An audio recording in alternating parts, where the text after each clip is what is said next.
Bueno, muy buenas tardes para todos. Vamos a tratar de ser puntuales y queremos compartir que estamos muy contentos de este primer evento académico del Grupo de Trabajo de Infectología Perinatal del FUNSEI. Este es un grupo de trabajo que existe hace muchos años, pero bueno, en este momento estamos tratando de ver si podemos retomar tareas, ¿sí? Ustedes saben que nosotros tenemos un maestro, un profesor que realmente admiramos y que es el doctor Daniel Stambulian, y él ha sido un pionero en todo lo que es la infectología perinatal. Nos pareció en esta actividad académica que teníamos que compartir algunos casos clínicos desafiantes y la forma de hacerlo era traer a este auditorio virtual, porque bueno, estamos con un auditorio virtual, a dos personas que para nosotros son referentes en la infectología perinatal. Una de ellas, vamos a empezar con las mujeres, es la doctora Liliana Vázquez, que todos conocen, pero bueno, es una médica infectóloga de larga trayectoria, que está a cargo de los servicios de infectología, del área de infectología, de servicios de pediatría, neonatología y obstetricia, de la Clínica Maternidad Suizo-Argentina y del Sanatorio Finoquieto. Y además se desempeña ya desde hace un par de años como secretaria de SLIPE. Junto a ella convocamos al doctor Edgardo Esturba. Edgardo Esturba es bioquímico y microbiólogo de larga trayectoria en el grupo del Centro del Doctor Stambulian. Él se ha desempeñado brillantemente en el área de serología, de biología molecular, tanto como trabajador como organizador de equipos de trabajo. Y en este momento está desempeñándose como asesor del equipo de todos los centros de laboratorios del doctor Stambulian. En esta tarea de organizar el Ateneo me acompañan la doctora Débora Greco. Débora es una infectóloga formada en nuestro grupo ya hace varios años, que cumple tareas como infectóloga en el medio público, en el Hospital Malvinas Argentinas y en el de Arcade, en el medio privado, en el Sanatorio Trinidad de San Isidro, y también trabaja en los consultorios del Centro del Doctor Stambulian. Un poquito en voz en off tenemos la colaboración de una fellow que está ya en tercer año, que es la doctora Micaela Soga, conocida por varias de ustedes porque nos acompaña en algunas de las rotaciones, y realmente para nosotros una persona promisoria porque dentro del grupo de infectólogos pediatras muy interesados en esta área. Y bueno, la que les habla, la doctora Fabiana García. Yo soy médica infectóloga del grupo, trabajo en el Sanatorio Trinidad Ramos Mejía, soy también participante de la Comisión de Infectología Pediátrica de SADI y trabajo también en los consultorios externos del Centro del Doctor Stambulian. Así que esperemos que la transmisión nos esté acompañando, que todo esté funcionando 10 puntos, y vamos entonces a dar lugar a nuestro primer caso clínico de la tarde.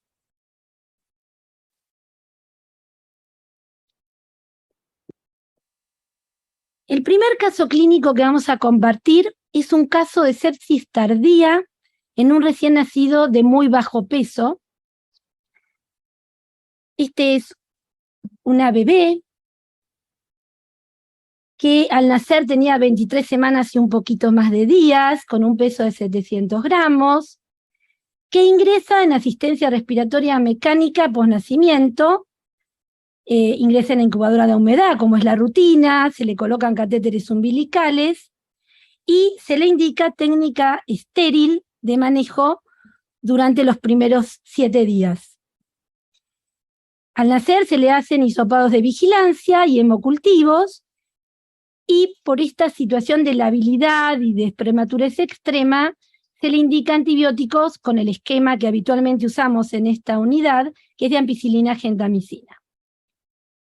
Esta bebé, que no es la que está en la foto, pero es una bebé muy parecida a la que ustedes ven, era producto de una primera gesta de una mamá que tenía antecedentes perinatales bastante particulares. Había requerido 2 cerclajes en semana 6 y 16, en semana 8 y 16, por una incompetencia hídrico-cervical severa. 24 horas antes del parto, la señora ingresa por amenaza de parto prematuro y al ser revisada se encuentra una bolsa prominente en reloj de arena en el área genital. Se indica maduración con una dosis de betametasona y se le hace un screening infectológico al ingreso, urocultivo y cultivos vaginal, que ambos resultan negativos. La paciente realmente evoluciona bien. Perdónenme, pero me parece que tengo una diapositiva que se me traspapeló. Les quiero contar de esta primera parte, si no, después la seguimos, que la paciente a las 48 horas, por buena evolución, se le suspenden los antibióticos, y lo único que nos llamó la atención es que en el hisopado de vigilancia, post nacimiento inmediato, tuvo desarrollo de una Escherichia coli. Una Escherichia coli solo resistente a ampicilina, pero si bien no tenía lesiones en piel, había este desarrollo. Aún así, nosotros a las 48 horas, con hemocultivos negativos, suspendimos los antibióticos. La paciente evoluciona, como todo recién nacido prematuro, pero a los 9 días de vida llama la atención una desmejoría clínica franca, con hiperglucemia, disregulación térmica, movimientos atípicos, por los cuales se le conecta un monitoreo cerebral, que es una práctica que los neonatólogos conocen, permite orientar hacia si existen o no episodios convulsivos, y reingresa en ARM. En ese momento la pacientita, que había tenido sus catéteres umbilicales, que se habían mantenido por 5 días, tenía colocado un catéter unilumen sin signos de flebitis que se había colocado a los 6 días de vida. Se le hace un laboratorio frente a esta desmejoría y a la sospecha franca, como ustedes imaginarán, de sepsis, que muestra una leucocitosis con 22.400 blancos, 50% de nectrófilos segmentados y una plaquetomía de 40.000. Se le realizan hemocultivos, un estudio de líquido cefalorraquídeo y urocultivo por punción suprapúbica. Y el primer informe que se recibe es el del líquido cefalorraquídeo, que ya de por sí, al tomar la muestra, había sido un poco turbio. No pude hacerse recuento celular, tenía una glucorraquia de 16 y unas proteínas de 9, y había un coágulo franco en el extendido. Se empieza tratamiento con vancomicina y amicacina, y a las 24 horas de la toma de muestra y de la descompensación del paciente, se recibe de bacteriología desarrollo en 2 hemocultivos y en la muestra de líquidos cefalorraquídeos de un bacilo gram negativo. Se le repite una nueva toma de hemocultivo y se modifica el esquema antibiótico a meropenem y amicacina. En esa unidad neonatal no hay en general aislamientos de gérmenes multiresistentes, pero frente a la gravedad y frente a un recién nacido prematuro con estas características, se elige ese esquema antibiótico. Y acá voy a hacer la primera pausa para preguntarle a nuestros expertos si están de acuerdo con las conductas indicadas. Así que les vamos a dar lugar a que prendan sus cámaras y nos comenten qué opinan de un paciente tan peculiar como este. ¿Qué tal? Buenas tardes. Bueno, gracias por la invitación. Un placer estar nuevamente con ustedes. Fabiana, yo tengo una pregunta. ¿Cómo terminan haciendo? O sea, tenía un cerclaje tuvo amenaza de parto prematuro, tuvo bolsa rota, tuvieron que sacarle el cerclaje, si lo tenía hasta último momento. ¿Cómo fue eso? Sí, sí, muy bien tu pregunta, Lili. Sí, le sacan el cerclaje porque, viste, los obstetras ante estas situaciones explican siempre que ellos, por más que van a hacer un abordaje por cesárea, ¿no? Vía alta, por el peso del bebé, ellos sacan el cerclaje y en segundo tiempo hacen, con el campo estéril, la cesárea que no había constatado una bolsa rota, pero sí habíamos dicho tenía una bolsa prominente en canal vaginal. Claro, ¿no? claro. Porque lo que vos contás después de la colonización en piel por Escherichia coli, a mí me parece un dato interesante, pero que no modifica la conducta terapéutica. O sea, sabemos que está colonizado por la idea un poco de mantener ese medio estéril, que no está demostrado que sirva, pero que nosotros creemos que bajo esa situación se va a colonizar menos, si no se cumplen estrictamente las medidas de lavado de manos, va a tener segura menos colonización cutánea, que esto es importante porque es un punto de partida para probables infecciones tardías. O sea, no solamente los catéteres, sino en pacientes tan prematuros que están en humedad y donde todo ese medio propicia mucho la replicación bacteriana, es, bueno, pensar que va a estar colonizado con un menor inóculo. Sin duda, cuando el paciente desmejora, creo que todos estamos de acuerdo en que a ese paciente le ponemos antibióticos y con un líquido cefalorraquídeo, a veces el paciente no se puede punzar, ¿no? Porque son a veces tan pequeños y que no es factible el hacer la punción, así que no tenemos un antibiótico intermedio al meropenem que pueda tener buena concentración en líquido cefalorraquídeo y que no produzca esta alteración que igual nosotros, que sabemos que producen las cefalosporinas de tercera, con la colonización intestinal, ¿no? Y el sobrecrecimiento de flora resistente. Seguro que el meropenem también, pero tenemos que contemplar, digamos, que este chico puede tener un bacilo negativo, así como un coco positivo, por eso le pusieron vancomicina, y hasta no descartar el foco meningio, me parece que el esquema empírico, aunque no haya circulación de bacilos negativos multiresistentes, me parece adecuado y después desescalar. Cuando uno coloca este esquema antibiótico, que sabemos que es una bomba, en un paciente que tiene mucho riesgo a futuro de hacer una infección micótica, también está la pregunta si nosotros no pensamos que este puede ser un paciente para hacer profilaxis antifúngica. La profilaxis antifúngica, en realidad, está descrita desde los primeros días de vida con fluconazol. Él empezaría tardíamente, pero me parece que son esos pacientes que uno seleccionaría para hacer profilaxis cuando sabe que por esta infección por bacilos gram negativos va a estar seguramente 2 semanas con antibióticos de amplio espectro. Muy interesante, Lili, esto que comentás, porque muchas veces nos preguntan sobre las profilaxis para prevención de candidiasis neonatales, ¿no? Y la mayoría de los artículos dicen que en general tiene uno que tener en cuenta la prevalencia de infecciones en la unidad.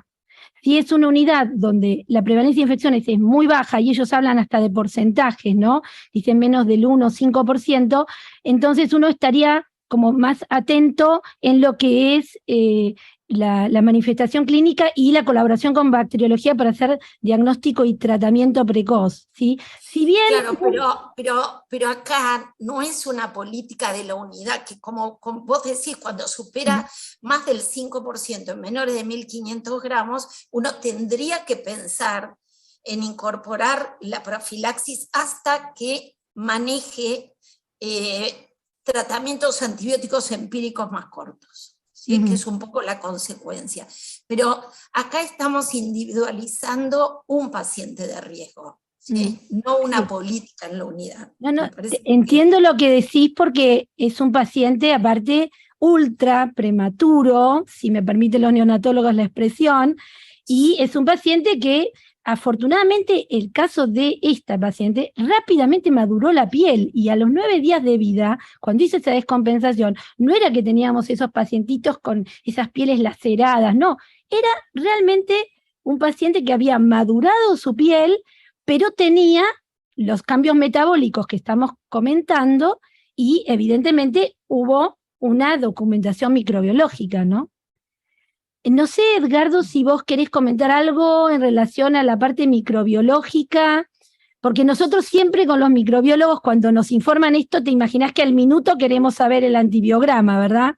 Y en este servicio donde este paciente nació, en este sanatorio, existe un equipo automatizado, pero sabemos que tenemos que esperar hasta que la colonia crezca y hasta que a partir de allí uno pueda tener la posibilidad del antibiograma. A veces hay tarjetas, a veces existen equipos, vos nos podrás contar, pero de lo que se usa hoy en día, ¿qué es lo que en promedio un neonatólogo que está trabajando en los centros en los que nosotros trabajamos, en cuánto tiempo podría tenerse tipificación y antibiograma? Hola, buenas tardes, ¿cómo están? No sé si me escuchan, Muy bien, muy bien. si me ven. Eh, la realidad es que tenemos que diferenciar en las dos muestras que tenemos ahí y aparentemente por lo que vos estás contando, a las 24 horas recibió un informe de ambas muestras hemocultivos por dosis y liquidocefalorraquídeos con bacilos gram negativos, que hasta acá no hay ninguna orientación de qué tipo de bacilo gram negativo es. Eh, Claramente los hemocultivos con los sistemas automatizados positivizan dentro de las primeras 24 o 48 horas, y esto depende mucho de la carga bacteriana, obviamente. Entonces, a mí me llama un poco la atención, si bien generalmente las cargas bacterianas de los niños o los recién nacidos es más alta, que automáticamente tenga también positivo el líquido cefalorraquídeo, o si esto que vos estás informando es el bacilos negativos que vieron en el GRAM, o ya está, esto es cultivo a las 24 horas, ya estaba cultivado a las 24 horas. En el GRAM se vieron en el GRAM de líquido cefalorraquídeo se vio, y el hemocultivo en el sistema automatizado salta o sea, se da la señal de positivo a partir de las 12-15 horas. Por eso que nosotros, al día siguiente, cuando tenemos acceso a lo que nos dice el bacteriólogo, recibimos este informe. Claro, una vez que ese hemocultivo marcó que realmente hay desarrollo bacteriano, eso se replica a los medios sólidos correspondientes y se ve el desarrollo, en este caso, de un bacilo gram negativo. O sea que estamos, normalmente uno tiene que pensar que en estos microorganismos que crecen de manera rápida, tanto los cocos positivos y bacilos gram negativos, en este caso, si no están previamente detenidos por un tratamiento antibiótico, desarrollan rápidamente, son 24 horas y tenemos que pensar en como mínimo 24 horas más para tener un antibiograma inicial, y después, bueno, si es necesario ampliarlo por algún motivo en particular, unas 24 horas más. En general, siempre para esperar, teniendo en cuenta el desarrollo y la espera del antibiograma, son 24 horas más desde el momento que uno tiene el microorganismo ya desarrollado en un medio sólido o en un medio líquido, que no es el hemocultivo, ¿no? El hemocultivo de ahí hay que replicarlo realmente.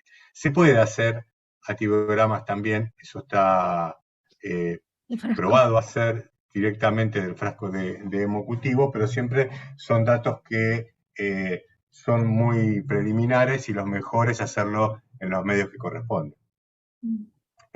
Con respecto a, obviamente, la pregunta es muy del tratamiento empírico y no me voy a meter en ese tema porque obviamente no me corresponde, no conozco tampoco lo suficiente como para opinar.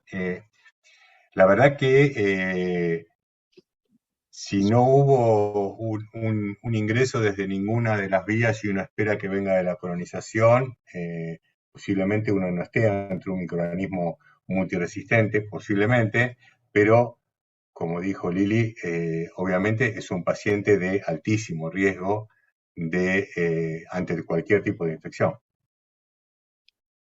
Una cosa que por ahí Sí. no es de uso cotidiano, pero el FilmArray, como complemento de estas técnicas que tenemos en relación a pacientes con sepsis y hemocultivos positivos, ¿qué pensás vos? ¿Pueden dar una ventaja, una ayuda? O, digamos, sabemos también que está la limitante por los costos, pero cuando estamos en casos así, ¿no? Donde tenemos paciente que tiene alto inóculo, que tiene las 2 muestras de hemocultivos positivos, tiene el líquido cefalorraquídeo también positivo, ¿aportaría algo el FilmArray como aplicado en esas muestras? En el caso del FilmArray, para este tipo de muestras, uno puede llegar a adelantar un poco el tiempo del resultado en la identificación y en algún mecanismo de resistencia, según el tipo de equipamiento que tenga, pero la realidad es que eso no es lo habitual de encontrarse en nuestro medio, ¿no? O sea, yo te nombré lo que es la bacteriología más tradicional porque es lo más habitual. Sí. Obviamente que después existen algunas alternativas, como también puede ser para la identificación, hacerle un MALDI-TOF y bueno, entonces tener un resultado en pocas horas, básicamente de qué tipo de microorganismo estamos enfrentando. Pero el antibiograma generalmente requiere del tiempo que te comenté, ¿no? O sea, no, es el paso más crítico de adelantar realmente. Sí, sí. Te quise preguntar porque sabemos que son técnicas promisorias y que, bueno, a veces es bueno conocerlas, si bien sabemos que tienen sus grandes desafíos en lo que serían los costos, ¿no? Sí, también tienen en algunos aspectos, también tienen algunas limitaciones con respecto a que, bueno, vos de todas formas después tenés que esperar el cultivo tradicional, o sea, son técnicas complementarias que si uno tiene la capacidad de tenerlas, obviamente en estos casos son los casos donde uno los debería aplicar, claramente. Muchas gracias. Son para situaciones especiales. Bueno, vamos a continuar con el caso. Les pido, si son tan amables, a nuestros expertos que nos permitan. Y bueno, a las 48 horas tuvimos la tipificación y el antibiograma, y tanto en los hemocultivos como en el líquido cefalorraquídeo se aisló una Escherichia coli que era sensible a cefalosporina de tercera generación, aminoglucósidos, carbapenem, y que era solo resistente a ampicilina, de un patrón de antibiotipo muy similar al germen que habíamos aislado en ese primer hisopado de vigilancia. Los hemocultivos que hicimos a las 24 horas al recibir el primer dato de la bacteriemia, a las 48 horas, y el segundo líquido cefalorraquídeo que se hizo, porque realmente la pericia de los neonatólogos permitió que se hiciera un líquido cefalorraquídeo de control, fueron informados tanto en el GRAM como en el cultivo como negativos. El líquido cefalorraquídeo intraantibiótico en su examen citoquímico mostró un botón hemático, pero pudo hacerse un recuento celular con 105 elementos, 95% neutrófilos y abundantes glóbulos rojos, con una glucorraquia muy mejorada, de 16 que tenía, ahora tenía 72, proteínas de 40.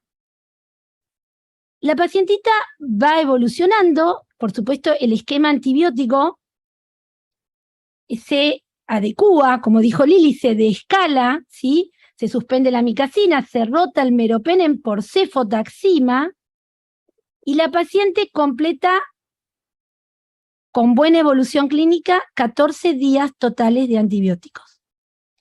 Durante su evolución se le hizo perímetro cefálico cada 48 o 72 horas, estuvo estable.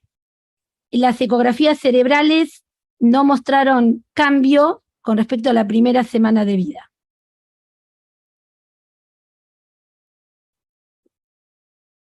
Y acá vienen las preguntas para nuestros expertos, porque este realmente es un caso desafiante. Hay recomendaciones de la bibliografía sobre duración de tratamiento, y las preguntas que les voy a hacer, por lo cual los vuelvo a invitar nuevamente a ser protagonistas, es si le hubieran solicitado otros estudios diagnósticos al paciente, ¿qué opinan sobre la duración del tratamiento antibiótico que indicamos en este bebé prematuro? Y desde la evolución clínica de un recién nacido prematuro con una meningitis por bacilos gram negativos, que venía con ecografías normales y que, si bien en algún momento necesitó, por estos mapeos cerebrales patológicos, algún medicamento anticonvulsivante, si opinan que hubiera sido importante valorarlo con estudios diagnósticos de mayor complejidad por tener el diagnóstico de meningitis neonatal.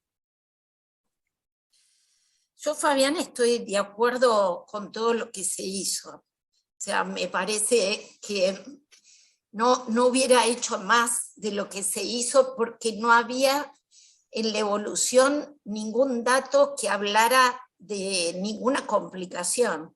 Entonces negativizó rápido los hemocultivos, tiene el líquido de control negativo, la glucorraquia mejoró, no sé, supongo que las convulsiones fueron tratables y no fueron un problema, ni hubo persistencia de las convulsiones, no aumentó el perímetro cefálico y en la ecografía no había ningún dato que llamara la atención para profundizar los estudios. Así que yo no hubiera hecho ninguna imagen más compleja del sistema nervioso.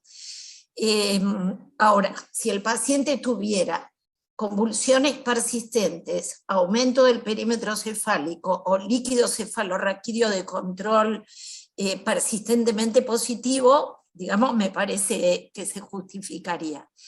El tiempo de tratamiento antibiótico, lo clásico para una meningitis por bacilos negativos, se dice que el tiempo es entre 2 y 3 semanas. Y me parece, con buena evolución, 2 semanas me parece un tiempo adecuado.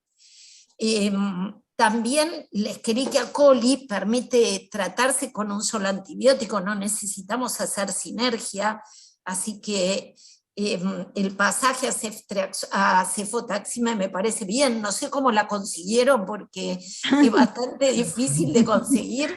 Por lo general usamos ceftriaxona, y tenemos a veces el problema con la bilirrubina, si está alta o no, en un bebé tan chiquito y donde sabemos que puede desplazar la unión a la albúmina y aumentar las concentraciones plasmáticas de bilirrubina libre. Así que yo estoy de acuerdo con todo lo que hicieron, no tengo más nada que opinar. Aparte, qué bueno que le fue bien, ¿no? Porque eso ahí también... voy a seguir contando la evolución, pero mira, Lili... Bueno, pero hasta ahora, digamos, qué bueno que le fue bien, porque ya tener hemocultivos positivos en un paciente por bacilos negativos, un paciente de esa edad gestacional y ese peso, y líquido cefalorraquídeo positivo, para un bacilo negativo es de muy mal pronóstico. Destacan mucho en los papers que la cefotaxima, cuando el microorganismo es sensible, que es una droga, todos sabemos que la cefalosporina de tercera a nosotros en un paciente como este nos preocupan por la huella ecológica que después dejan, ¿no? Y lo que sí destacan es que cuando es sensible en meningitis, la enterobacteria, la cefotaxima, tiene un efecto realmente muy bactericida, muy intenso, ¿sí? Por supuesto que uno, si está en lugares, podemos disponer de la SIM y todo, y este paciente, Escherichia coli tiene una SIM muy, muy baja a la cefotaxima. Y la verdad es que cuando vos decís la duración del tratamiento, que vos, que como siempre digo, sos mi maestra, me digas, me parece bien, estoy de acuerdo con los 14 días, porque el paciente realmente en la evolución mostró buena evolución. Lo que pasa es que cuando uno va a la literatura, todos dicen 21 días, 21 días, y para mí, superar los 14 días me preocupaba porque el bebé estaba vital, iba a seguir, digamos, iba a seguir adelante con su camino, y yo no quería dejarle más impronta ecológica, ¿sí? Y eso fue... Parece que, Fabi, fuimos aprendiendo que, digamos, cuando uno dice tantos días, no es igual para todos los pacientes. Aparte, yo digo, nunca es 9 ni 11, tiene que ser 10, ¿viste? Nunca es 6 ni 8, tiene que ser 7. 7, 10, 14, 21. Parece que no hay otros números. Lo que aprendimos es, que me parece lo más importante, qué tiempo de consolidación tiene que hacer un paciente al tratamiento. Y la consolidación empieza cuando el paciente mejora clínicamente. Entonces, este paciente que rápidamente mejoró, a mí me parece que 14 días está bien de tiempo total. Entonces me parece mucho más interesante hablar de tiempos, qué tiempo de consolidación necesitamos más que tiempo total de tratamiento, ¿no? Porque cada paciente es diferente. Muy bien. Sí, aparte claramente tuvo una cinética de bactericida altísima porque negativizó muy rápidamente todo, y lo de generar más estudios, la realidad es que se hizo un diagnóstico muy certero y muy rápido para este tipo de situación. Entonces, generalmente uno amplía los estudios y entra en otra etapa cuando se le complican los diagnósticos o no puede llegar al diagnóstico correcto o tiene ese tipo de inconvenientes, además de lo clínico, ¿no? Por supuesto.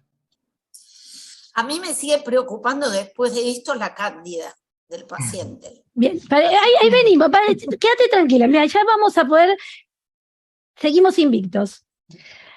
A los 27 días de vida le hacen una cirugía de ductus, ¿sí? Y evoluciona muy bien, le hacen la aplicatura del ductus. Por favor, perdona a los neonatólogos por solo el lenguaje infectológico. Pero a los 31 días de vida, y estando en la unidad neonatal, quien suscribe, nos llaman y dicen que tiene fiebre, que hizo 38 grados. Y que empezó a tener algunas situaciones que marcan como que está con sospecha de sepsis. Entonces yo fui a acompañar a los neonatólogos a su examen físico. Afortunadamente el abdomen estaba bien, porque en estos bebés a esta altura muchas veces el foco abdominal es el que preocupa. Se le hicieron nuevamente todos los cultivos: hemocultivo, urocultivo, líquido cefalorraquídeo. Empezó con vancomicina, amicacina, que es el esquema empírico que usamos en esa unidad neonatal, y afortunadamente en esta oportunidad no nos visitó ningún agente microbiológico. Lo digo así porque sinceramente yo les aseguro que estaba con temor. No es muy común. ¿Puedes contar el laboratorio, el hemograma, Fabi? Si tenés algo más, proteínas reactantes de fase aguda, algo. Sabés que no lo anoté para hacer un poquito más breve, pero no tenía una proteína C reactiva elevada. El hemograma no decía nada, sí había bajado un poquito las plaquetas, ¿sí? Y no tenía otro foco clínico, por lo cual en conjunto a las 48 horas, en este equipo que realmente es muy, digamos, tradicionalista y defensor de que el empírico hay que reevaluarlo, se suspendieron los antibióticos y estamos hoy con 47 días de vida, peso 1200, recibe su medicación anticonvulsivante por estas alteraciones que ya les había contado, había presentado, está con alimentación enteral completa y está creciendo en percentilos adecuados para su edad. Lili, solo te puedo contar eso del laboratorio, pero realmente no había mucho más para destacar. Perfecto, perfecto. Gracias. Pero sí la nena, cuando fuimos a verla con la fiebre, se la veía distinta de los días anteriores, que siempre fue una bebé muy reactiva, ¿no? Así que yo quise compartir con ustedes este caso. Siempre tuvimos mucho miedo a la Escherichia coli, sobre todo en la sepsis temprana. Y este es un trabajo de un grupo chino donde muestran cómo cuando analizan los casos de meningitis neonatal, fíjense que la Escherichia coli ocupa su lugar, ¿sí? Fíjense, en la secuencia del año 2001 al 2006 tuvieron 10 casos, de 2007 a 2012 24, y de 2013 al 2020 35. Hay quienes dicen que tanto en sepsis temprana como en sepsis tardía hay que prestarle atención porque no es un agente que está trayendo problemas, y acá en esta tabla ellos analizan en los distintos periodos la incidencia, por supuesto siempre de meningitis va a ser baja, ¿sí? Pero es un agente que a todos nos merece respeto. Y ellos en este grupo, este trabajo me pareció interesante, compararon los aislamientos de sepsis temprana y tardía de Escherichia coli, y ellos vieron que no había mucha diferencia en el patrón de sensibilidad. Si bien acá hay algunos gráficos que pareciera que sí, pero en general no vieron, seguramente por una buena política en el uso de antibióticos en la unidad neonatal, no vieron mucha diferencia en los parámetros para las cefalosporinas de primera y de tercera.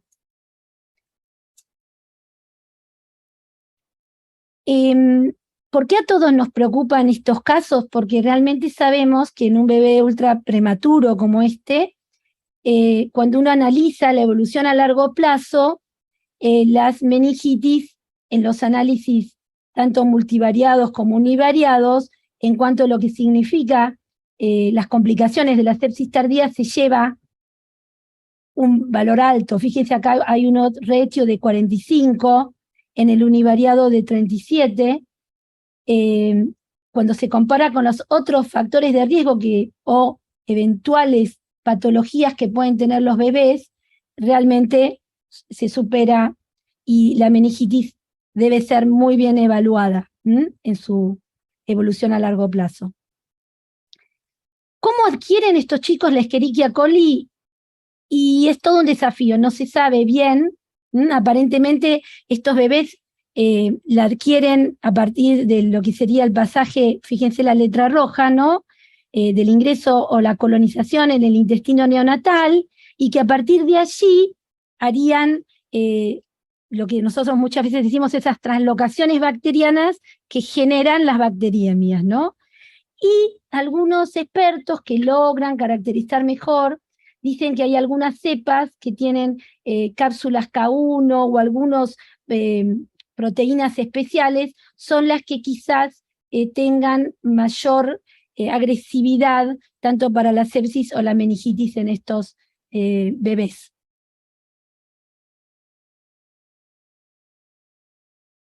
Esta diapositiva la agregué ayer y es un poco dedicada a los neonatólogos, porque esto es de Remington y Klein, y lo que nos pasa a veces cuando hacemos el screening de infección con los recién nacidos, y qué nos pasa con las muestras que decimos hemorrágicas. Pasa que muchas veces esto es ultra prematuro. Fíjense acá, menores de 1000 gramos, 0 a 7 días, el promedio de estas, bueno, son 6 muestras, ¿no? Pero el rango de dispersión de los glóbulos rojos, nuestra bebé tenía 9, 1500 glóbulos rojos. Por supuesto que nosotros siempre decimos a los neonatólogos, si usted tiene una punción lumbar y hay glóbulos rojos, ojo con la interpretación de los glóbulos blancos que va a tener, porque realmente muchas veces ese glóbulo blanco es prestado. pero me pareció compartir esta gráfica como para mostrar que estos chicos a veces tienen pequeñas hemorragias y esas pequeñas hemorragias intraventriculares tienen su aplicación en lo que es el examen citoquímico de ese líquido cefalorraquídeo. Y para un poco cerrar, recordar que los pacientes que tienen meningitis neonatales suelen tener complicaciones, y la sepsis, la hidrocefalia, que hasta ahora esta paciente no tuvo, las convulsiones pueden aparecer en 15 a 34% de los casos. Bueno, es todo un desafío. Es todo un desafío el tratamiento de estos recién nacidos prematuros, y como dice Lili, esta paciente tuvo la suerte de un diagnóstico precoz, de un equipo que acompañó, y bueno, hasta este momento con un proceso infeccioso que está controlado. No olvidemos nunca estos algoritmos que nos ayudan en la práctica cotidiana al manejo del recién nacido con sospecha clínica de sepsis, hacer el screening completo, lo más completo que se pueda. Si hasta tiene lesiones en piel, tomemos la muestra, porque cuando reevaluemos conductas, seguramente tener documentación microbiológica nos va a ayudar. El catéter central no siempre se debe remover, a veces el paciente no tiene otra vía, pero sí este gráfico de la reevaluación a las 48-72 horas según la evaluación clínica y resultado del laboratorio es la clave, y muchos neonatólogos esto lo tienen muy incorporado. Si los cultivos son negativos y el foco está ausente, se va a suspender el tratamiento. En nuestro caso, la paciente tenía una documentación microbiológica y se hizo un tratamiento completo. Y realmente, sin duda, el trabajo en equipo interdisciplinario con los neonatólogos, con los bacteriólogos, con el infectólogo, con el médico de imágenes que viene a hacer los estudios, sin duda es lo que da la calidad, la mejor calidad de atención para nuestro paciente. Bueno, muchas gracias por este tiempo, que fueron por ahí más de los minutos que pensábamos, pero la verdad el aporte de nuestro panel reactivo de lujo ha sido muy grande, y como tenemos otro caso y sus opiniones nos interesan, esperamos que hayan podido anotar mucho para las dudas de las preguntas finales. Solo voy a preguntarle a Liliana y a Edgardo si quieren hacer alguna reflexión final con nuestro caso, y si no, pasamos al siguiente que va a presentar la doctora Débora Greco. Yo pasaría al siguiente, porque hay preguntas también que escribieron y que por ahí ustedes quieren contestar todos juntos. Así no atrasamos el segundo caso. Bárbaro. Muchas gracias. Bueno, muchas gracias. Buenas tardes.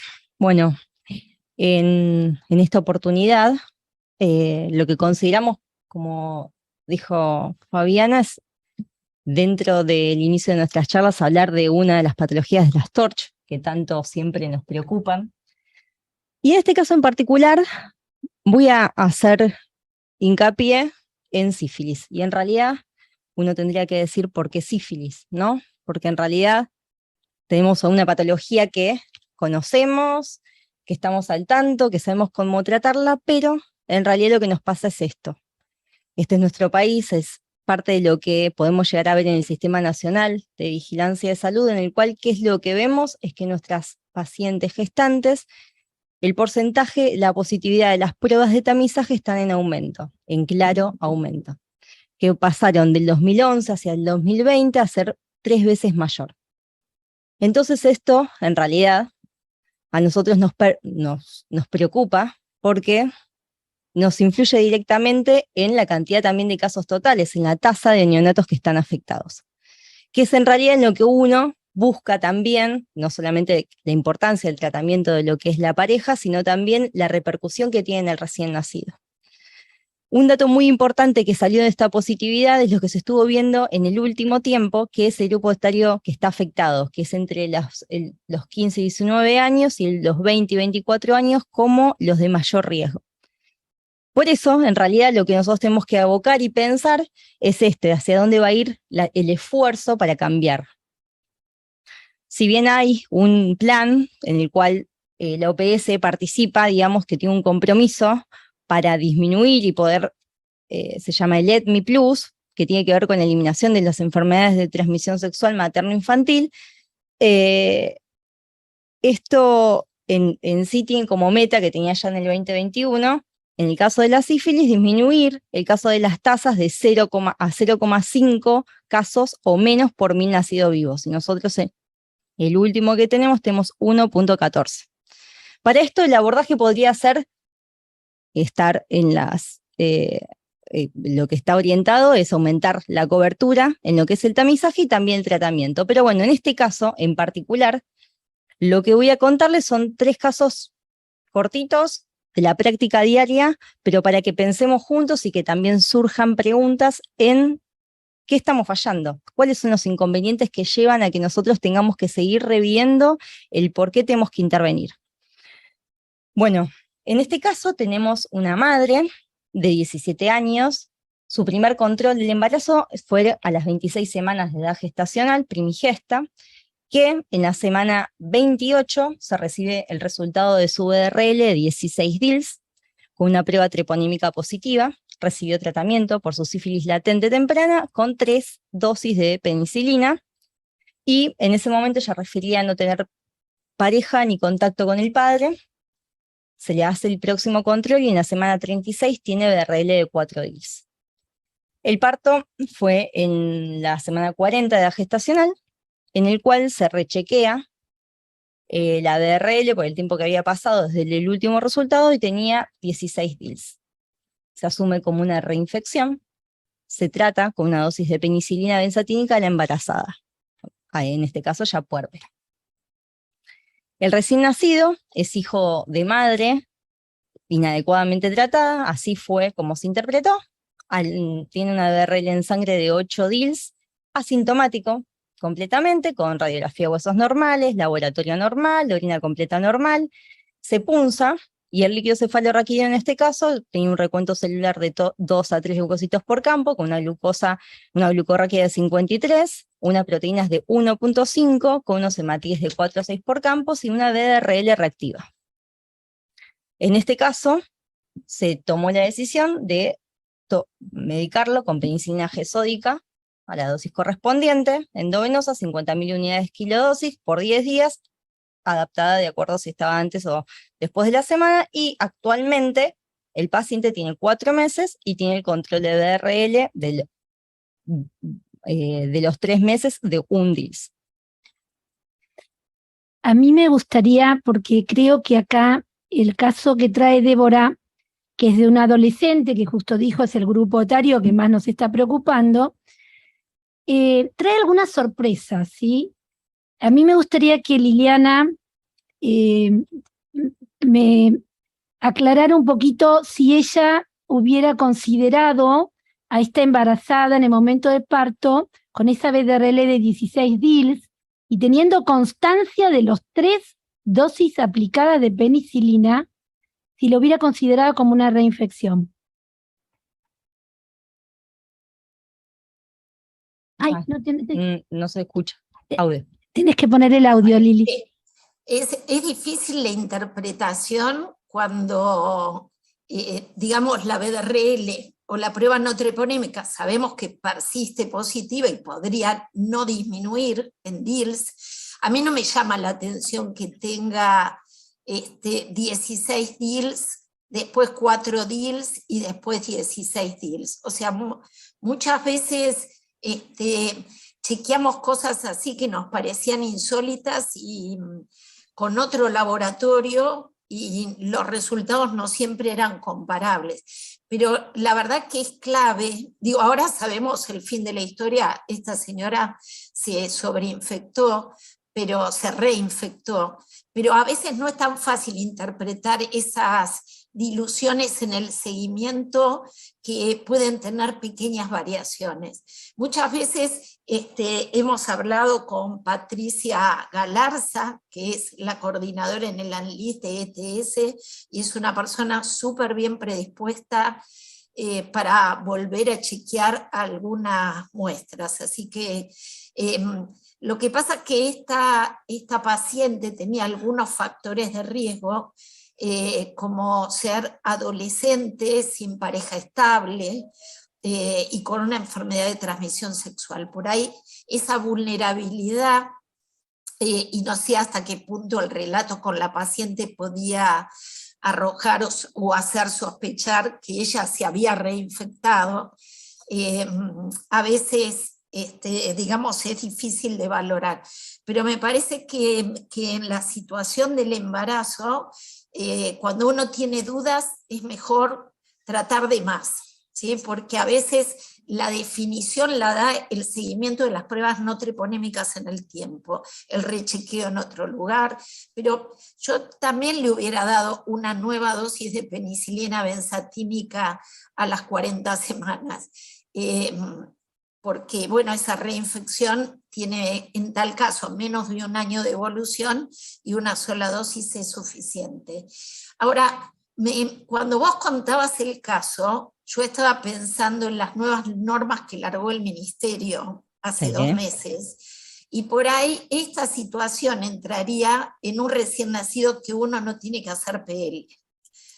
Y ahí, porque está asintomático, si te quedan dudas si recibió tratamiento, si se reinfectó o no, y uno seguía solamente porque creo que dice madre inadecuadamente tratada con recién nacido asintomático, no hacer PL. Exacto. Y yo quiero aprovechar para decirles, si hay neonatólogos, que esta recomendación que largó el Ministerio no sigue las recomendaciones ni del CDC, ni de organismos, digamos, como la Academia Americana de Pediatría, que ustedes lo pueden ver en el Red Book, porque sabemos que aún estando el paciente asintomático no podemos descartar una neurosífilis.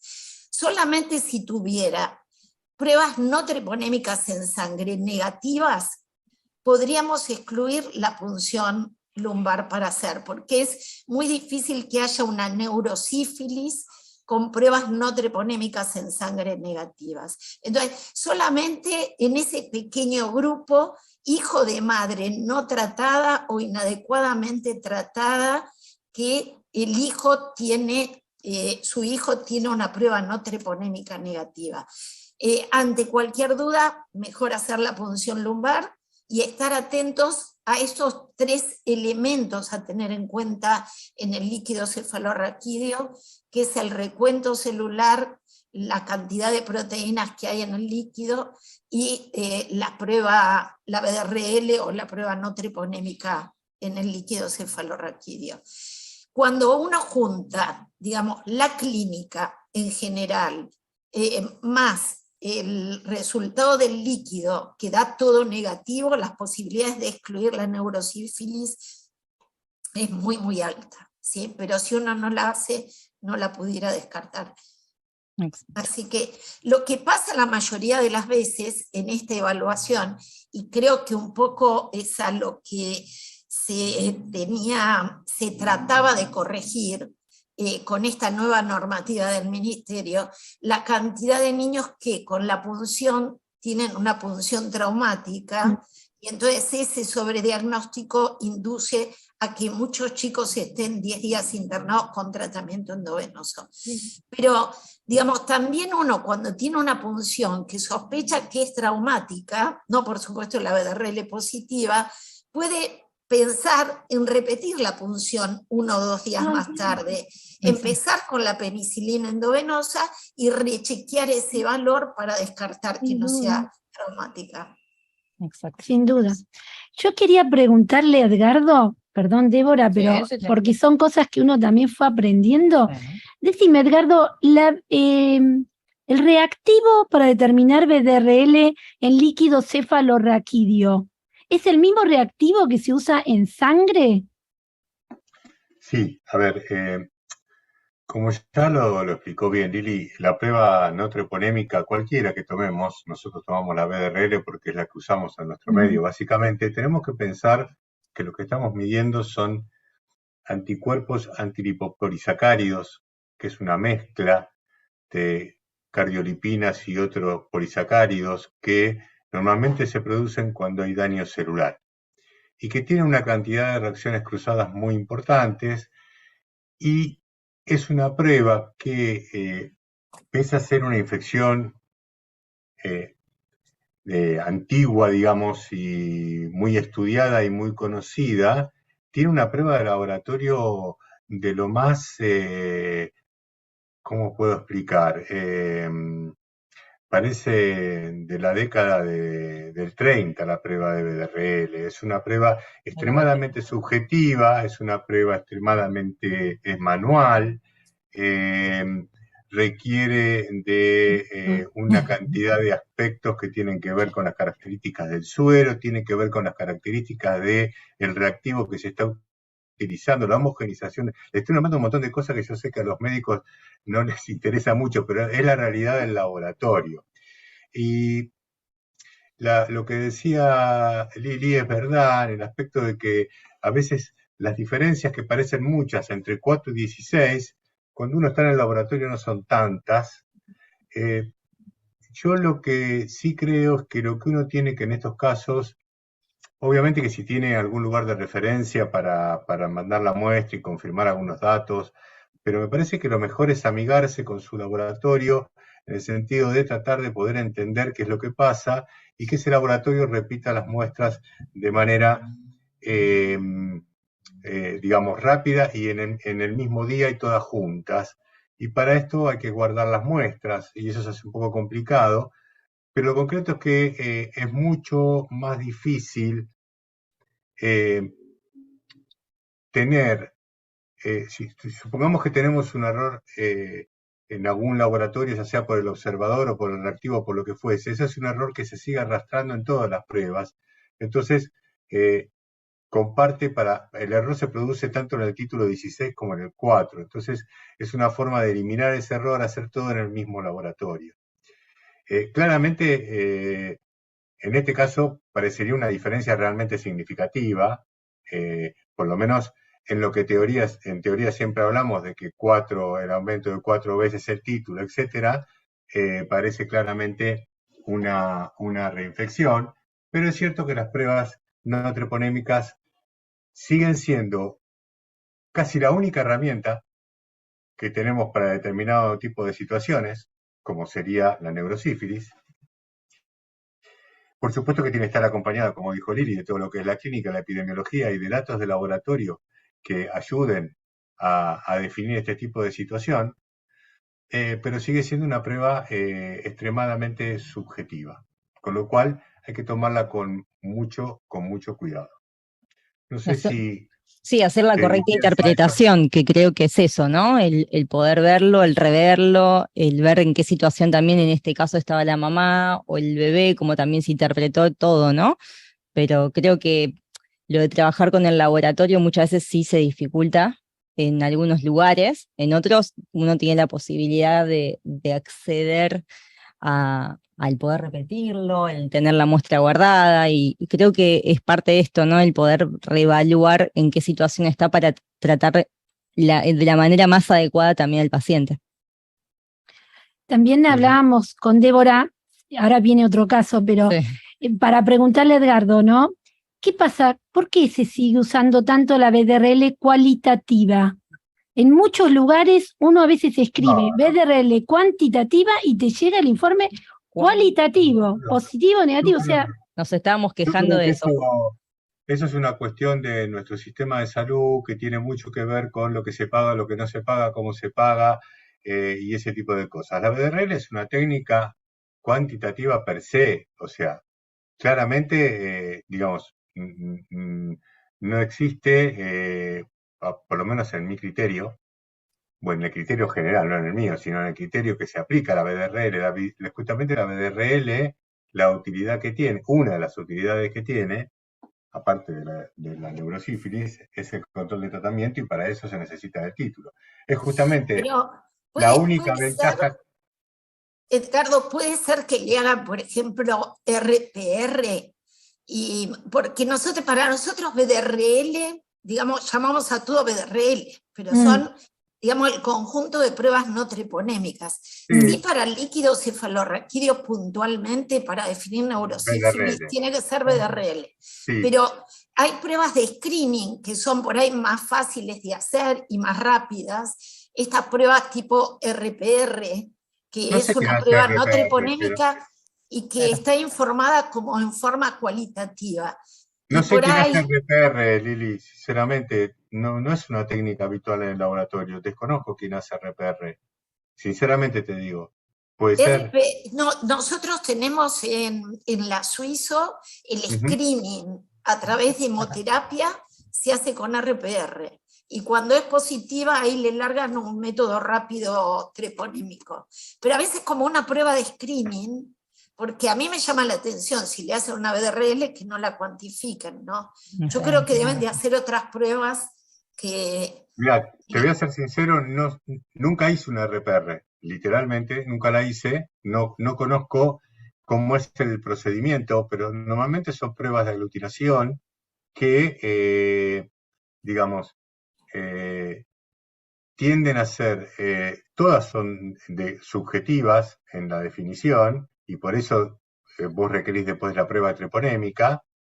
Y es verdad que si vos querés hacer un screening para saber básicamente si tienes sífilis o no, sí, te sirve que sea cualitativa. Claramente, sí. Vos decís positiva la BDRL, le hago un test Claro. treponémico y con eso defino. ¿Tiene sífilis o no? Siempre y cuando, digamos, no podés saber en qué estadio estás de la sífilis, en lo más mínimo. Claro. Y tampoco podés controlarla después con esa prueba. Respuesta. Claro. Perfecto. Bueno, muchas gracias. Avanzamos, bueno, en el próximo. En este caso, estamos con una mamá de 23 años que tiene un diagnóstico de sífilis en el momento del parto. Tiene una BDRL de 8 DILs con prueba treponémica positiva y un control previo de 2 meses al parto que era no reactivo, ¿sí? Se le realizó tratamiento, inició tratamiento en el momento del parto y también se testeó a su pareja, quien también era positivo y recibió tratamiento.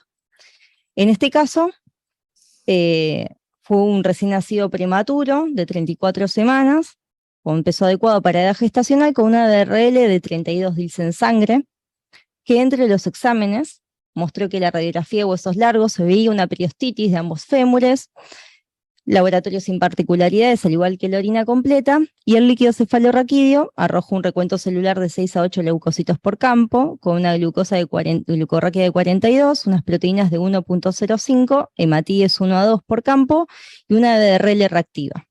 Sin duda, siguiendo también lo que decíamos, en este caso estamos hablando de un paciente con una madre con sífilis adecuadamente tratada, sintomático, así que se procedió a el tratamiento adecuado con la penicilina por 10 días. En el control que tenía el mes, el paciente tenía una BDRL de 8 DILs, a los 3 meses 4 DILs y a los 6 meses 1 DILs. Se le realizó en ese momento la punción lumbar, donde la BDRL arrojó un resultado no reactivo. Creo que, como decía Débora, este es un hijo de una madre que no tuvo oportunidad de tratarse intraútero, ¿no? Y si bien ella tenía 2 meses previos, una BDRL o un test no treponémico, como dice Lili, que es no reactivo, y bueno, acá se pudo estudiar a la pareja y que muestra la infección, ¿verdad? En forma concomitante con la mamá. No sé, Liliana, si quieres hacer algún comentario, porque... Sí, primero que, digamos, que cuando Débora empezó a presentar, dice, bueno, ¿qué cosas podemos hacer para disminuir la sífilis congénita? Y el último punto en la escala, además de, por supuesto, promover una conducta sexual responsable, testear a la pareja, lo ideal sería en la evaluación pregestacional, pero si no durante el tiempo que está embarazada, sobre todo las enfermedades de transmisión sexual, hablar con los pacientes para contarles la importancia de cuidarse y de evitar una enfermedad de transmisión sexual durante el embarazo, y el control serológico durante el embarazo, y el control serológico con una prueba no treponémica en el momento del parto a todas las pacientes, independientemente de en qué momento haya tenido el control la mujer durante el embarazo. Si nosotros queremos hacer un control eficiente, tiene que ser igual para todas. Si nosotros vamos a esperar que alguien revise cuándo fue la última prueba no treponémica en el embarazo para ver si la hacemos o no en el puerperio, seguro vamos a tener muchos pacientes que se van a ir de alta sin tratamiento. Así que eso me parece como una prueba clave.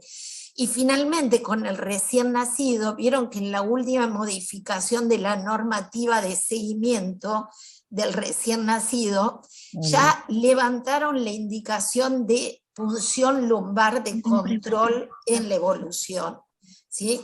Entonces, esa prueba de repunzar al paciente a los 6 meses para evaluar, digamos, con el líquido cefalorraquídeo, el citoquímico y la prueba no treponémica, en realidad había sido una opinión de expertos, pero no tenía evidencia científica. Y se dejó para los pacientes que no tienen adecuado descenso de la BDRL en el seguimiento, pero los pacientes con buena evolución ya, digamos, salió de las indicaciones el hacer PL de control. Así que me parece, eso está en el último MMWR 2021 de enfermedades de transmisión sexual. Perfecto. Muchas gracias, Lili. Bueno, y el último se trata de una embarazada de 16 años que tiene una BDRL no reactiva con una prueba treponémica negativa referida de 2 meses, esto es referido, de 2 meses previos al parto, que en realidad dentro de lo que es el examen físico, cuando se desencadena el parto, observan que tenía un exantema maculopapular generalizado y en realidad se ve en la historia clínica que había consultado previamente por tener 72 horas de registros subfebriles, que en época COVID se asumió como quizás una sospecha COVID, se hizo POP, pero no se consideró quizás a qué tipo de paciente uno estaba evaluando. La BDRL al momento del parto fueron de 16 DILs, si no me equivoco, porque está justo ahí. No, perdón, la BDRL en el momento del parto es no reactiva, sin prueba treponémica. ¿Por qué sin prueba treponémica? Porque en realidad el informe solamente decía que la BDRL era no reactiva, y nadie rescató ese resultado. Pero cuando el neonatólogo se entera de la situación por esta sospecha de COVID y esa fiebre, la ve a la paciente y el mismo neonatólogo le pide repetir el estudio a la embarazada y le hace una BDRL al recién nacido, sospechando lo que después Esturba nos va a contar, que es el fenómeno de prosona, y ahí sí, al repetirle el estudio a la paciente, se ve una BDRL no reactiva con una prueba treponémica positiva y su pareja sexual como una BDRL 128 DILs.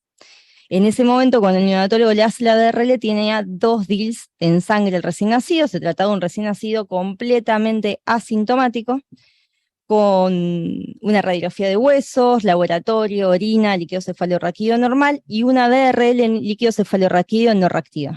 Por eso la conducta en este caso fue la aplicación de la dosis de penicilina intramuscular.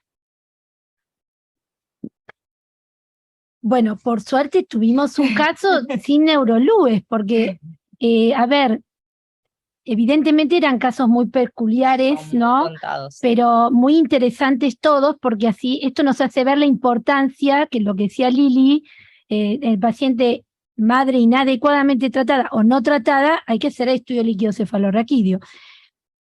Edgardo, ¿nos puedes ayudar un poquito? ¿Qué pasa con esto de esta señora que viene al parto, tiene ese rash?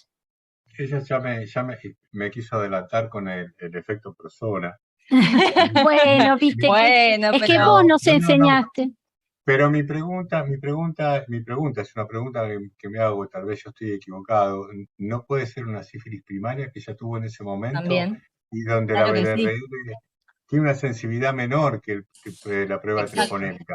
Claro, pero yo por eso lo dije. En realidad la sospecha del neonatólogo no fue a través de pensar que estamos frente a una sífilis.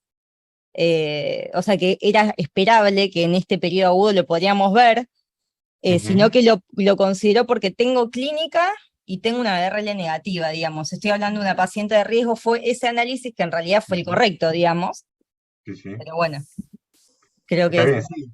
El efecto de prosona, a ver, normalmente uno tiene que hacer, y fíjense la complejidad que significa hacer BDRL en un laboratorio donde se hacen muchísimas BDRL, tendría que hacerla, y se hace, entera y diluida, se puede discutir al 10º, al 5º, hay que hacer una prueba diluida para el efecto de prosona. La realidad es que el efecto de prosona obviamente existe, pero no es una cosa de lo más habitual. Es bastante poco probable el efecto de prosona, sinceramente. Por eso yo en este caso me inclino más a una falta de sensibilidad de una técnica no treponémica en una sífilis primaria, y donde la prueba treponémica es más sensible. Justamente esta es una de las ventajas, entre comillas, del algoritmo invertido que existe en que algunos lo aplican, que es hacer primero la prueba treponémica y después la no treponémica en caso que sea positiva. Y bueno, y después en el resto, claramente la pareja sexual tenía sífilis. La realidad es que son todos casos donde el recién nacido fue detectado rápidamente con la BDRL en sangre, porque muchas veces esto no sucede justamente. En ese sentido, todos los casos que presentaron son casos donde la BDRL funcionó bien en ese momento del diagnóstico del recién nacido, que no siempre es así, porque la sensibilidad de la BDRL en el diagnóstico de recién nacido cambia muchísimo con respecto a la sintomatología, a cómo evolucionó la madre, etc. Entonces, digamos, todos estos casos fueron diagnosticados de manera, desde el punto de vista del laboratorio, relativamente sencilla. exacto. Muchas gracias. Edgardo, una pregunta para Lili, pero ya la verdad el público nos está perdiendo la paciencia y están pidiendo para hacer preguntas. Yo, Lili, te Pensé quería que se estaba preguntar. diciendo. Por suerte, están atentos. Sí, están atentos. Lili, ¿a vos te parece que es correcto que a este nene con una madre que no tuvo tratamiento de sífilis en el embarazo, que tiene examen físico normal y todo ese laboratorio adecuado, le demos una penicilina benzatínica? ¿Eso es correcto? Yo estoy totalmente de acuerdo con eso. Me parece que usamos poca benzatínica, y este es un caso como los pacientes que merecen tratamiento y que están absolutamente asintomáticos, porque no se olviden que nosotros no tenemos la prueba ideal para decir qué recién nacido está infectado y cuál no. Entonces tratamos muchos más pacientes de los necesarios para no dejar ninguno realmente infectado afuera. Y si después de toda esta evaluación que se hizo, donde la placa de huesos largos es normal, el laboratorio es normal, la orina en el sentido de síndrome nefrótico, que se puede asociar con sífilis, que por ahí es más frecuente más tardíamente, pero no en el recién nacido, con un líquido cefalorraquídeo totalmente normal, me parece, digamos, correctamente indicada la penicilina benzatínica. Yo también comparto con Edgardo la interpretación de esa BDRL negativa con prueba treponémica positiva de la mujer embarazada o puérpera, porque si uno asocia ese rash maculopapular con una manifestación de sífilis, la prueba no treponémica se positiviza al mes, digamos más del 90%, y la prueba treponémica ya a las 3 semanas es positiva. Así que comparto la interpretación esa. Sí, yo creo que en realidad fue lo que el concepto quizás no era el que aplicaba en este caso en particular, lo del fenómeno prosona, pero en realidad le sirvió al diagnóstico y al pensarlo de otra manera a la paciente. No tengo solamente una BRL, sino una prueba treponímica confirmatoria, esto que tenemos que reforzar. Siempre tenemos que tener... Y además en el algoritmo usual, no en el reverso, donde empezás por la prueba treponémica, en el usual que hacemos prueba no treponémica, y si es positiva prueba no treponémica y prueba treponémica, la excepción para pedir los dos es una infección reciente. Un paciente que consulta con un chancro, ¿sí? O con una lesión que nos hace pensar en una sífilis de menos de un mes de evolución. Bueno, vamos a empezar con las preguntas. Acá la doctora Soga nos está ayudando y por supuesto convocamos a nuestro panel de expertos, ¿sí? Así que Edgardo, también aquí te queremos. Micaela estuvo recibiendo preguntas y sé que hay 2 personas que levantaron la mano. Bueno, pero Micaela estuvo recibiendo preguntas durante las distintas presentaciones y nos va a ir comentando algunas de las inquietudes del auditorio. Bueno, buenas tardes. Con respecto al primer caso, hay algunas dudas con respecto al catéter percutáneo y cuál sería la conducta con el mismo, si lo retiran, persisten. Yo les puedo contar lo que hicimos en el servicio con esta paciente, o sea, ese catéter, cuando la nena desmejoró, tenía 3 días de... ¿Se escuchó la pregunta? ¿Sí? Ah, bien. Sí. Bueno, tenía 3 días de colocado, no tenía signo de flebitis, era una bebé muy chiquitita, y enseguida negativizó los cultivos, con lo cual nosotros no nos apuramos a remover el catéter. Si la paciente por ahí hubiera en los cultivos de control desarrollado el mismo germen, quizás por ahí nos lo hubiéramos podido plantear, ¿verdad? Pero el catéter funcionaba bien, se había colocado con la técnica adecuada, de forma programada, y no tenía ninguna evidencia local, entonces nos pareció que podíamos conservar el catéter. Como vos decís, Fabi, una indicación es la persistencia del cultivo positivo. Y si antes de tener ese cultivo de control, en las primeras horas, no es posible estabilizar al paciente sin otro foco claro, esa sería también otra indicación de remoción del catéter.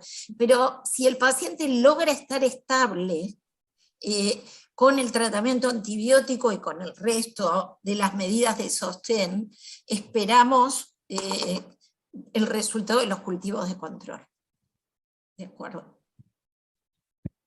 Bien, también preguntan con respecto al tratamiento antibiótico. Una de las preguntas consiste en si es necesario realizar algún tipo de sinergia con aminoglucósidos y de ser así, ¿durante cuánto tiempo? Hay algunas bacterias que siempre exigen sinergia, sobre todo en este caso en la era por ahí de la multiresistencia, las bacterias KPC, pero en su momento con la pseudomona, cuando usábamos ceftazidima y le asociábamos el aminoglucósido, pero esta bacteria realmente era solo resistente a ampicilina. Entonces, como teníamos los datos, yo les conté no solo del antibiograma por disco, sino de la CIM, cumplió con cefotaxima y de hecho demostró, si bien cuando se hacen los cultivos intratratamientos es intrameropenem por lo rápido que negativizó, pero no es la Escherichia coli con este patrón de sensibilidad, porque puede haber Escherichia coli multiresistentes, ¿no? Las que en sí exigen asociación de antibióticos, ¿sí? Además, acuérdense que los aminoglucósidos llegan bastante mal al sistema nervioso, entonces, o sea, el pasaje a barrera hematoencefálica no es tan buena, y acá lo que queríamos era tener, sobre todo, buenos niveles en ese compartimiento. Bien, siguiendo con los antibióticos, otra inquietud que plantearon es con respecto a la duración del tratamiento entre los 14 y los 21 días, que ya se charló, pero involucran la PL. Y la pregunta consiste en si obtener una PL negativa a las 48 horas tiene importancia en la duración del tratamiento para hacer 14 o 21 días. A ver, acá, digamos, es un todo del paciente, como decía Liliana, es un poco la evolución y la decisión entre el caso individual. Hay expertos que dicen que en la meningitis neonatal por un bacilo gram negativo, ellos se quedan más cómodos con 21 días, y hasta hemos escuchado en algún congreso hacer punción lumpar al fin del tratamiento. Les estoy hablando de un maestro de infectología como McCracken. Yo me acerqué a hablar con él cuando él eso lo planteó, y le dije, pero si es una enterobacteria de Escherichia coli multisensible, y usted tuvo un primer líquido intratratamiento negativo, con hemocultivos negativos, y realmente la evolución es favorable, ¿haría la punción al final del tratamiento? Esto les estoy compartiendo algo porque yo me quedé un poco impactada, siendo que quien estaba hablando era un experto, ¿verdad?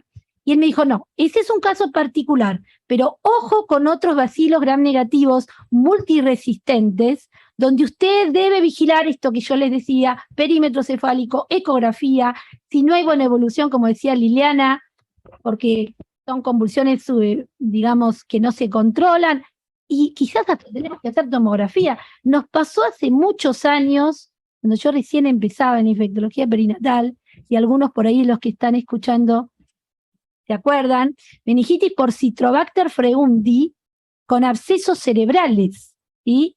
Entonces, hay pacientes y pacientes. En este caso, yo por eso les dije la norma clásica, lo que dicen los textos, pero individualizando el paciente, la situación que tenía por la buena evolución, por eso nos motivamos a los 14 días. Sí, pero además hay todo un movimiento mundial para tratar de disminuir la resistencia antibiótica. No hay tantos antibióticos que se estén investigando o que estén en la gatera para salir, para reemplazar las drogas que tenemos. Entonces, digamos, cada vez más hay trabajos que hablan de tiempos cortos de tratamiento antibiótico. Fue muy importante cuando le pusieron vancomycin a ese paciente, suspenderlo a las 48 horas.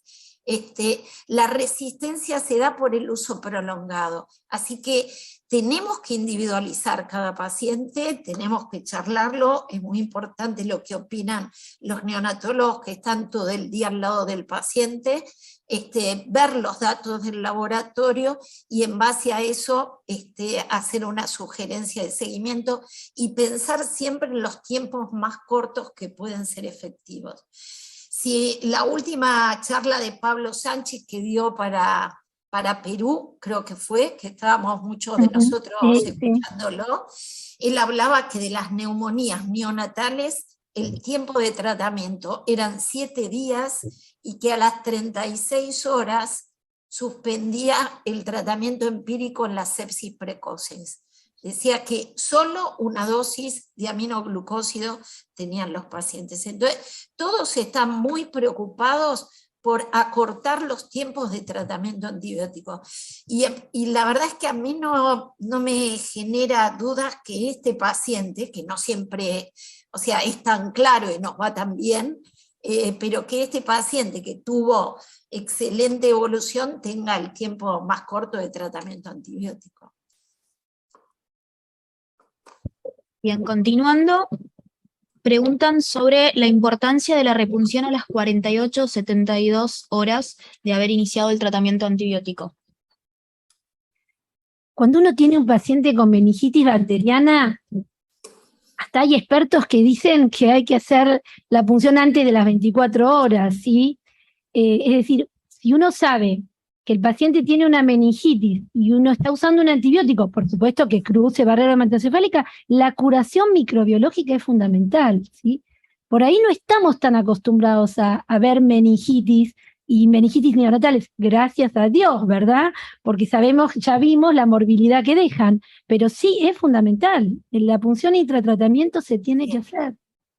No estamos hablando de las meningitis primarias en pediatría, ¿sí? Hay que hacer la Neumo, diferencia. hemófilus, meningo. Estamos hablando de meningitis en su mayoría por bacilos gram negativos, ¿no? Y me parece esas meningitis por bacilos gram negativos tienen que tener PL de control.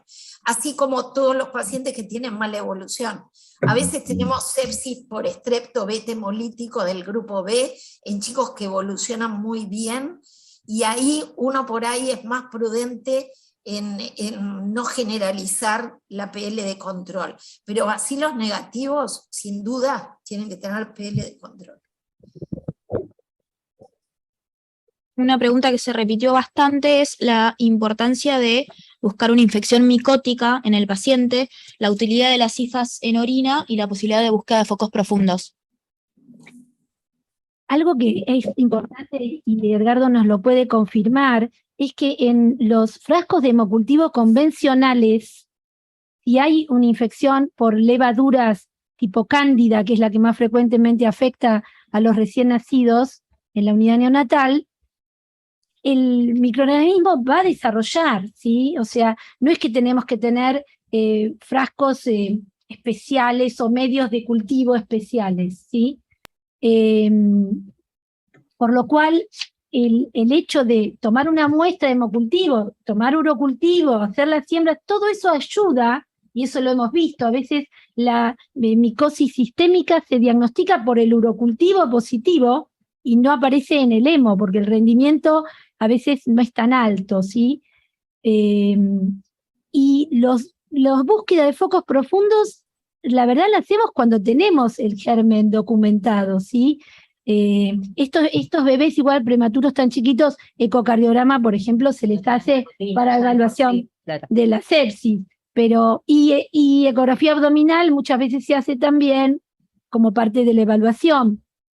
Pero otro tipo de medidas, fondo de ojo también por su prematurez, pero realmente si uno va a tener temor de la infección micótica, y hay que ir a la muestra de los cultivos, ¿sí? Ya les dije, los distintos medios que mencionamos. Sí, Edgardo. A veces, no, es que hay veces que se piensa que en el laboratorio si se cultiva exclusivamente bacterias o exclusivamente hongos, y hay medios para determinado tipo de hongos, como son las levaduras, las cándidas en general, donde desarrollan en los medios de cultivos habituales que se utilizan para bacterias, con lo cual no necesariamente requieren de un medio en particular en este tipo de materiales.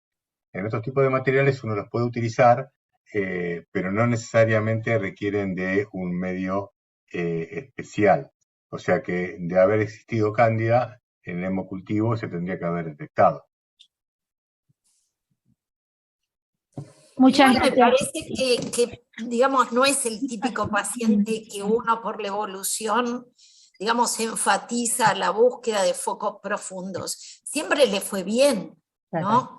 No siendo cuando tuvo fiebre, que tuvo cultivos después negativos, no repitió la fiebre, pero por ahí es un paciente que me parece que no se investigó porque la evolución clínica fue buena, desde el diagnóstico en adelante siempre fue buena. No se profundizó más allá, digo, ¿no? De los hemocultivos. Gracias, Lili.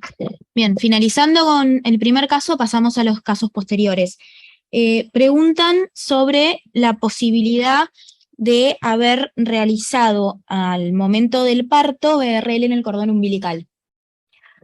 Qué bueno que salió esa pregunta, Edgardo, te queremos escuchar directamente a vos. ¿Qué pasa con las BDRL en las No, muestras de a cordón ver, umbilical? las muestras en general, no solamente para esta situación, sino ampliémoslos en general, las muestras de cordón no son una buena muestra para el estudio porque se encuentra la interferencia de la sangre de la madre con la sangre del recién nacido, entonces son muy difíciles de interpretar. Entonces realmente son muestras que, y mismo para otras patologías, insisto, no se utilizan. Aún mismo para técnicas moleculares, para otros microorganismos, tampoco es utilizable la muestra de sangre de cordón, ¿sí? O sea que lo que se prefiere es la muestra del recién nacido o de la madre según la situación que uno quiera estudiar. No sé si eso responde. Sí, yo te quiero preguntar porque me parece que en las recomendaciones de la ANLIS, Sí. y Lili me va a ayudar, se menciona que la técnica de sangre de cordón para estudiar, que está tan difundida a veces en el país, para estudiar chagas, para estudiar sífilis, no está recomendada porque a veces también hay como interferencia de la gelatina de Wharton. ¿Es así, Lili, o es que yo leí otra bibliografía? No, la sangre de cordón no está recomendada, a pesar que hay algunos estudios que muestran como buena sensibilidad y especificidad, pero puede dar falsos positivos y falsos negativos, así que lo mejor es tomar sangre del recién nacido. Nosotros lo que queremos es que se tome sangre de la madre y se analice en la madre, y el recién nacido cuando se sospeche en él, pero digamos, lo mejor es tener una prueba no treponémica en el momento del parto de la madre que sangre de cordón en el momento del parto, ¿no? Muchas gracias. Tampoco, digamos, la prueba no treponémica en el recién nacido como screening, porque sabemos que a veces puede ser negativa con madres que son positivas. Así que debe hacerse el screening en la madre, sangre de la madre.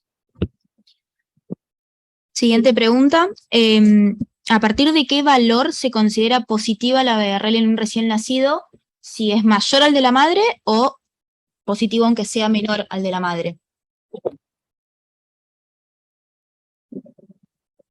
Bueno, me parece está muy bien que podamos tener este foro para compartir dudas, y creo que acá Liliana nos va a ayudar.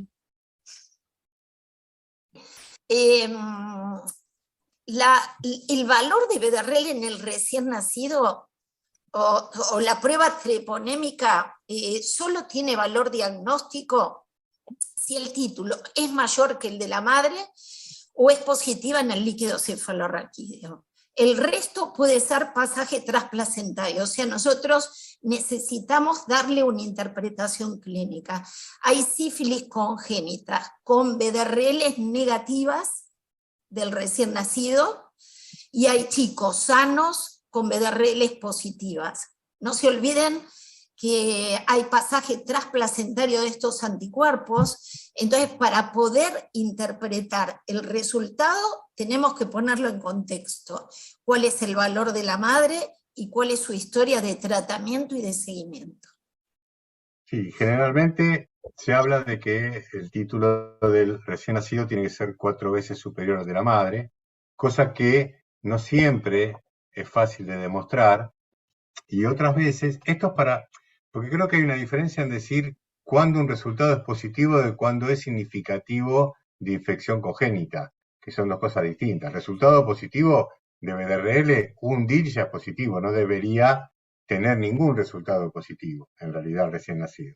Ahora, para que sea significativo, tiene que ser mayor al de la madre, 4 veces el título, digamos, eso sería indicativo de verdadero aumento, y de verdadera infección, ¿no? Sífilis congénita, sí. Más de 4 títulos. El chico que la madre se recibió de sífilis congénita. Exactamente, a esto me refería. Y es más, algunos dicen que con esto, la variabilidad de la BRL, algunos proponen que si tiene títulos muy altos, aunque no llegue a ser 4 veces superior, también considerar el título de recién nacido. Lo que estábamos justo comentando con Fabián es esto de evaluar con las muestras pareadas de BRL de mamá y bebé, como para darle una interpretación. Es la única forma de interpretarlo correctamente. Salvo que tenga Claro, una pero BRL a veces nos dicen que estamos exagerando, a veces cuando le decimos a lo del laboratorio, pero yo quiero que vos me informes Diga la pareada. lectura pareada, simultánea de los dos.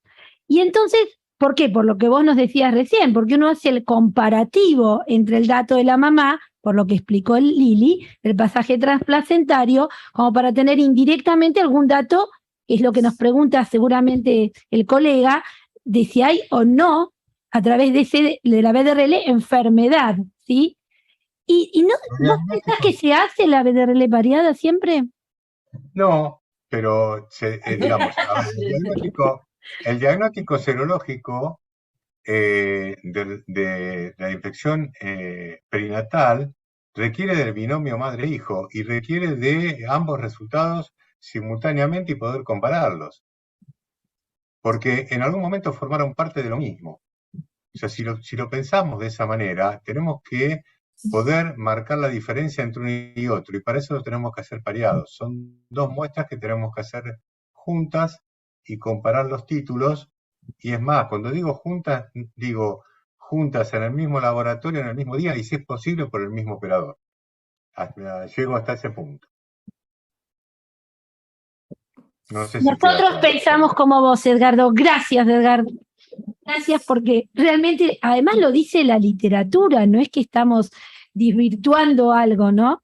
Acá me está diciendo Micaela que quedan 2 preguntas, estamos ahí en la hora límite, pero las hacemos rapidito y tratamos de mantener nuestro auditorio conforme. Gestante correctamente tratada. ¿De igual manera se realiza BRL al recién nacido? Sí, Bien. se realiza BRL al recién nacido porque hay que seguirlo. Entonces nosotros tenemos que tener la prueba inicial ¿De la mamá? porque se acuerdan que el seguimiento es si recibió tratamiento el primer control a los 3 meses. Y si no recibió tratamiento, el primer control es al mes. Exacto. Entonces tenemos que tener una prueba inicial para poder seguirlo. Sí, eso, Lili, que aclaraste es muy importante porque muchas veces se cuestiona si la mamá está bien tratada, bien seguida, si hay que hacerle la BDRL en el parto y si hay que estudiar. Por supuesto, o sea, el tratamiento en el embarazo es eficaz, sobre todo cuando se hace antes de la semana 20, pero igualmente exige la evaluación del bebé. El binomio hay que evaluarlo. Y viste, Fabiana, que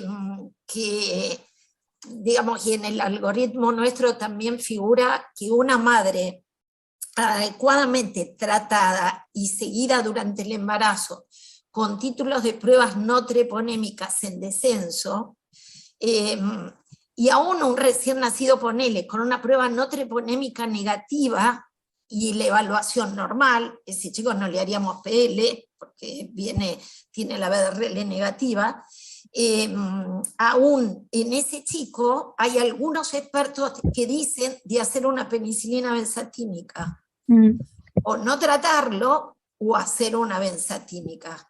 Y si vos escuchás las charlas que escuchamos todas atentamente, las charlas de Pablo Sánchez, que es un experto en sífilis, es el tipo que van y consultan para hacer las normas y los consensos en Estados Unidos. Él, aún en esa situación, que por ahí nosotros preferimos hacer un nuevo control al mes, indica una penicilina benzatínica. Y yo creo que hay pacientes que sabemos que en su historia en el embarazo no tuvieron los controles adecuados o no tienen el alerta para poder entender esta patología y cumplir con los controles. Nosotros tendríamos que también poder diferenciar a quién podemos citar al mes y a quién le tenemos que hacer de cualquier manera una dosis de penicilina benzatínica. Y sobre todo creo, Lili, que la indicación para esa situación es medios socioeconómicos donde uno no sabe si va a poder hacer el seguimiento completo del paciente, ¿no? Ahí es donde insisten en ese recurso como para, si eventualmente se va a perder, pero bueno, es importante que lo menciones porque así lo tenemos en cuenta. Y para finalizar, según la recomendación de los expertos, ¿seguir las guías, el algoritmo de las guías o no, del ministerio? Esto es para sífilis, Lili. Acá están preguntando. A mí me da mucha pena decir esto, les quiero decir, porque traté de todas maneras de discutirlo en otro ámbito. A mí me parece todo bien de las guías del ministerio, solo que no excluiría la punción lumbar en hijos de madres inadecuadamente tratadas o no tratadas por el hecho de estar asintomático. O sea, no excluiría en ese caso, y es ese el único punto en que yo difiero. Si el recién nacido tiene BRL en sangre negativa, la posibilidad de tener una neurosífilis es cercana a 0. Entonces me parece que ese chico puede no punzarse, ¿sí? De madre inadecuadamente tratada o no tratada, pero con BRL positiva en sangre hay que hacer la punción lumbar, aunque esté asintomático. Que es lo que también dice la recomendación que mencionaste, que lo mantiene de otros expertos en realidad en mantener la conducta. Quiero decir que no es la opinión mía, sino que si es lo que dicen las guías internacionales. Por eso mismo, digamos, lo sigue manteniendo, digamos. ¿sí? Además que justamente los 3 casos que son reales, que trajo Débora, encima están mostrando en pacientes que estaban asintomáticos una neurolues. O sea que es importante tener en cuenta que es un estudio que por algo se mantiene como un screening, digamos, importante en estos hijos de madre inadecuadamente tratados o seguidos, ¿sí? Digamos, todos sabemos que hay estudios que pueden ser difíciles de realizar, pero para el neonatólogo la punción lumbar, la punción suprapúbica, afortunadamente sigue siendo una práctica que realizan habitualmente y con mucha pericia. Entonces, como dijo Liliana, si se obtiene un líquido traumático, y bueno, se empieza el tratamiento y se reestudiará a las 48 horas. Pero se evita que el paciente se vaya de alta con un diagnóstico de una neurolues, ¿no? Y más considerando este tipo de O población. sífilis congénita. Este tipo de poblaciones que tenemos. Podría no hacer PL si lo tiene 10 días internados con penicilina endovenosa.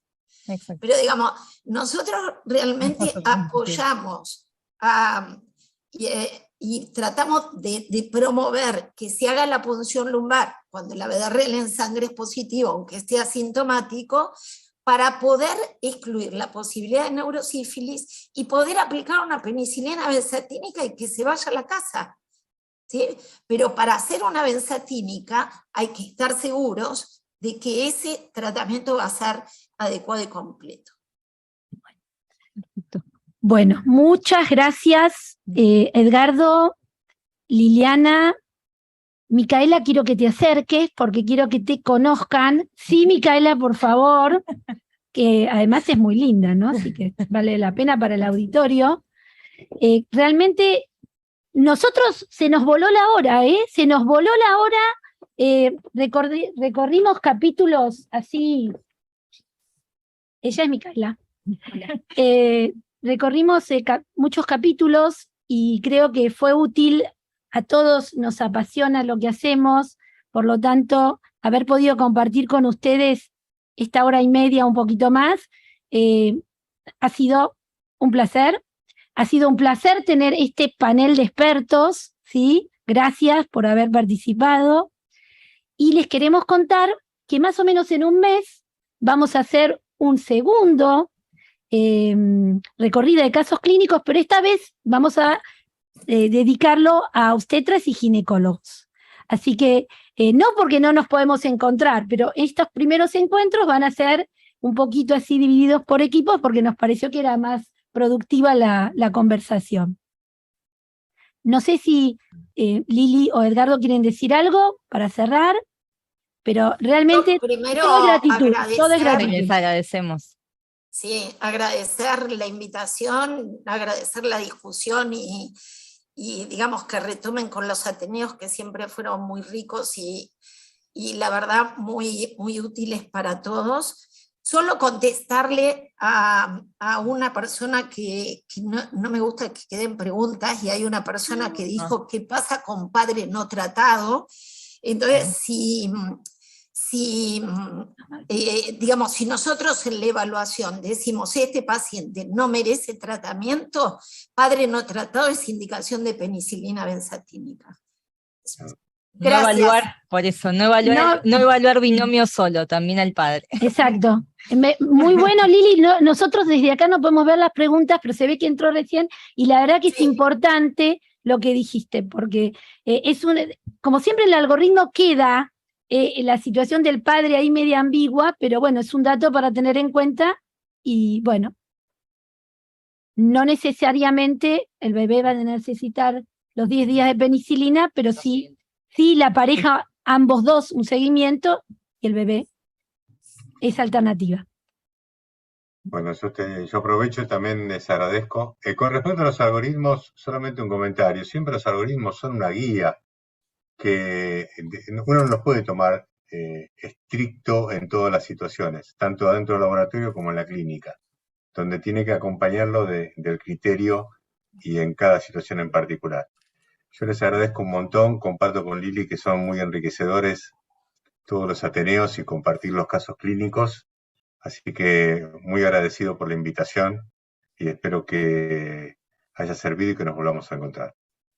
Bueno, y yo nada más agradecerle a todo nuestro público que hoy está participando. La verdad es que estamos muy contentos de poder retomar esta actividad que es desde FUNSEI, así que los estaremos invitando prontamente a la próxima charla. Si bien este público va a ser diferente, la próxima charla también los vamos a invitar.